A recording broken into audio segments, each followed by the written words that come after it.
Hi, folks. I'm here with Sergeant Steve Furst from Medford Police Department. Thanks for being with us, Steve. Thanks for having me. Tell us a little bit about what you do for Medford Police Department. Okay. Well, I work for in the Community Engagement Division under Special Services. In Special Services, I supervise the traffic team, the school resource officers, our part-time, or most of our part-time community service officers, and the photo enforcement operations. So I got you. The traffic light cams. I haven't got one of those yet, but I know somebody in my family that did. Everybody's favorite. Right. So those are a lot of the officers that the community gets to know relative to the community service officer part, but in their neighborhoods, right? Correct. I don't think the public understands really what all community service officers do. I mean, I know serving papers is probably one of those jobs, or no? Not as much. So what they do, they're non-sworn police employees. They wear the light blue uniforms to try and differentiate them from police officers. And right now they're primarily driving around in our in some pickup trucks because a lot of their job is to assist patrol in all different aspects. Things like something in the roadway that needs to get out of there so traffic can get through without hitting it? Yeah, definitely. They'll assist us with traffic control. One of their big functions is just being a great support service to patrol and then helping out the citizens. They'll have a lot of interaction, handling a lot of criminal cases, a lot of thefts when there is no suspect information. So they'll take those initial reports, which frees up the officers to handle and be available for more in progress. For crimes and emergencies that are in progress, and keeping the sworn officers to that. That makes sense. And I think Tom Venables teaches a class at our RCC that's to become a community service officer. Are you guys regularly adding community service officers? We are right now. We just 4 of our previous community service officers we just hired as police officers, and they're actually in the academy now. So we are in the process of backgrounding a few for the position. So we just held a process, and I imagine it won't be long before we're having to hold another process because they do such a good job as community service officers. They often end up becoming police officers. That makes sense. So tell us a little bit about your background personally with MPD and otherwise. So I was hired in July 5th of 95. There was 7 of us, actually. It was one of the largest hirings that they did back then. That was when Clinton had those COPS grants, and they were really funding police. So my career, I've been fortunate. I've had a lot of opportunities to do a lot of different things, starting with being on the SWAT team, being a drug recognition expert, and then being an instructor, being a field training officer. That's one of my favorite things to be able to have done, to be trusted to train. To mentor other guys, yeah. Yeah. Then I was a corporal, worked a little in our gangs and street drugs division for a few years. Madge? And not Madge wasn't created then. Oh, so, okay. Yeah. I'm going way back, old school. JackNet? Was it called JackNet back then? I spent a very short time in JackNet, very short time, and then it became gangs and street drugs at Medford, which is basically dealing with primarily the drug issues that we unfortunately had and continue to have here in this valley. Yeah, it's a hard problem to mitigate for sure. So I spent 5 years in patrol and just recently took over the Special Services Division. They just decided to add a sergeant because it's Community Engagement Division is such a huge division and so important to the city that we added another sergeant. I was fortunate enough to have the opportunity to do this. What does that division do? So there's two sides of it. There's the livability side, and then there's the special services side. So Sergeant Jeff Kirkpatrick and his crew, Corporal Randy Jewell, they do a great job dealing with the livability stuff.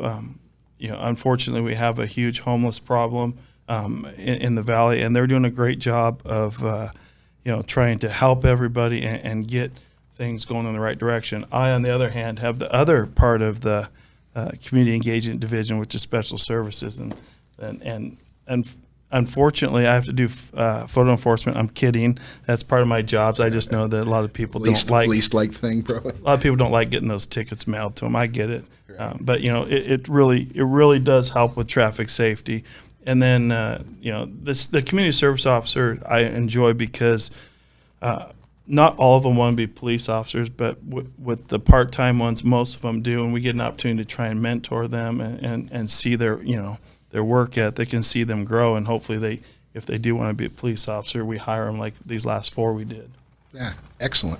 Love the mentoring roles. It definitely makes a difference in businesses as well. The same kind of stuff.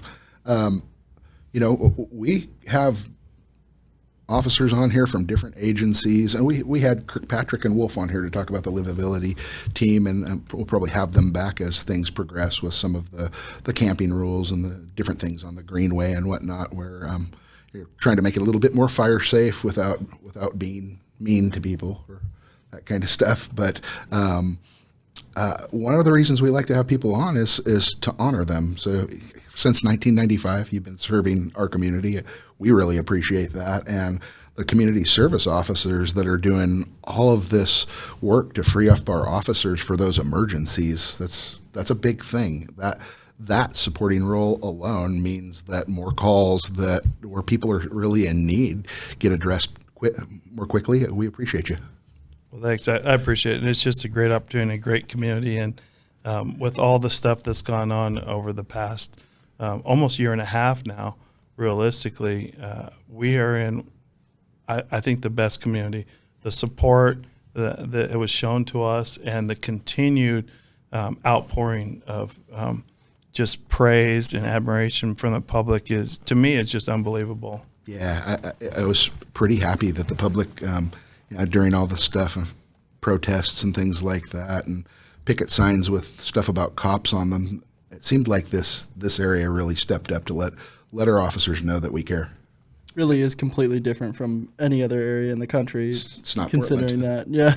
Yeah. Well, it is, and it's nice because we are part of the community. We are, and it's so funny because people don't, when we're out there and shopping and interacting and going out to dinners with our family, we're part of the community, and people don't know that yeah. We're just normal people that I have a special role. I always like to tell people the cops that serve their community are the people pushing a cart next to them in the grocery store, teaching a kid or coaching a kid's sports team, sitting next to you in church.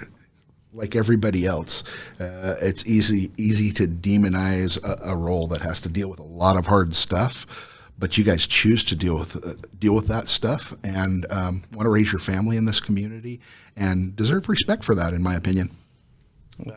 I appreciate that.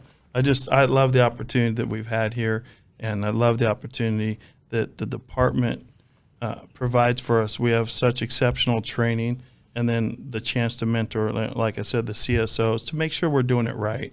Because I don't know anybody in my profession that's ever said, hey, I want to do it wrong. Mistakes are made, but we work hard to make sure we do it right. And if we don't, we own up to it and we make sure we correct it.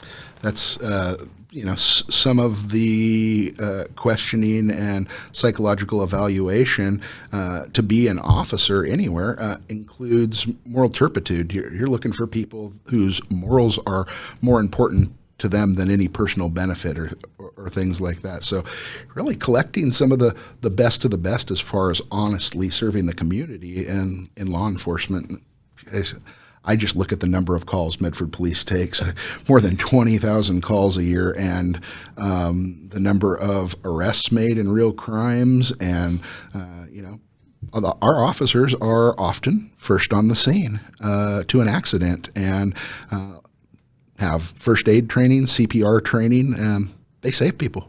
And so do our CSOs. They go through that first aid and CPR training. So we're putting more people out there that are first responders to be able to be those people on scene that could make that difference in saving a life. Yeah. The response time here is like under 3 minutes. When I look at national response time, it's huge. It's 20 minutes or 15 minutes, includes the rural areas and things like that. It's a lot easier to get to something in Medford when you're inside Medford for sure, as opposed to county property. But the response time here is amazingly fast. I hear it over the radio when I'm listening. I'm like, oh, they're already there. Yeah, and when you look at that 20,000 cases or calls, that's cases. Yeah. That's not actual calls. We respond to so many calls for service that don't actually require a case number, but they require officers to respond and to do an initial investigation or to quell a problem. And when you talk about the CSOs, when we talk about moral turpitude and thing, they're going through a police background, even though they're not police officers. So we're talking about quality people that are going to pass a police background and all those other aspects of getting hired as a police officer. So that's another thing that our CSO should be proud of when they get to that point, when they do get hired. And then obviously just the continued training and effort. The CSOs we have now are amazing. The ones that got hired as police officers have been amazing, and they deserve some praise because, like you said, they don't always people don't always know what a community service officer does, and it's important for people to understand that they're the ones that are out there doing a lot of grunt work too. Yeah, picking up property and transporting it for the officers so they can go take somebody to jail or even to a shelter or other places they're taking them. Yeah. That's cool stuff, and I would imagine that people see a different uniform and a little truck rather than a police car. The guy shows up probably not wearing a bulletproof vest. No, they get those, but they don't really have much else to protect themselves. Don't need them as themselves. much, yeah. But no gun, no taser. No. Yeah, so that's somebody that's really willing to work for the public and put themselves out there and put in the time if they're looking to be a police officer to learn a lot more about the community and how the department works. Yeah. What do you suggest if somebody wants to become a community service officer or a police officer in Medford? I kind of ask that question of everybody, and they put their own spin on it. But I think it's nice for people. When I was a kid, police officers and fire department and that kind of stuff, highly respected. So, I always wanted to know what it takes to become a police officer or somebody on the fire department. And now I think we need to do a better job to just tell people and inspire kids to make that a dream. Well, I think, the first thing that I want to bring up real quick is that I was impressed with the amount of people that applied to be a community service officer, and that the ones that did get into the process, that so many of them still want to be in law enforcement, which to me tells me that the greater public really respects this profession, and that it's refreshing. There's people that want to get involved.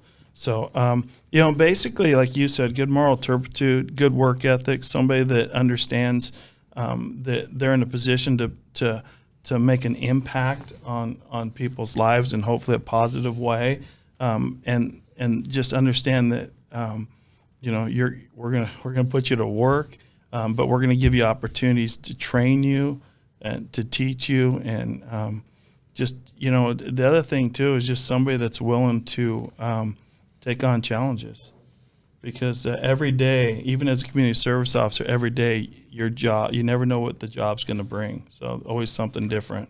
I love that. That's like my kind of job. I'm outside of the age that you would apply to be a police officer for sure, but I have a job where everything's different every day, and that inspires me and excites me and makes me eager to go to work. And I could imagine how different the days could be in any part of law enforcement.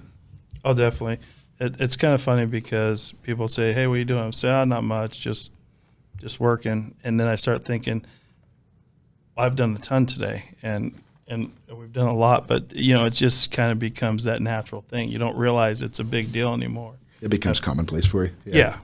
Yeah, but in the same fell swoop where you might have said, "Oh, not much, just working," you may have just gone to a disorderly conduct, made it to a welfare check to make sure somebody's relative is okay, maybe administered Narcan earlier in the day, and assisted the fire engines and the ambulances in making sure it was safe to go in.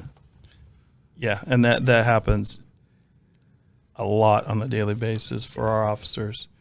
Yeah, I hear it come over the radio. It's amazing what goes on here. And so, yeah, and what I was getting at when I say not much, I realized to me it's just your normal day to respond to all those things 24/7.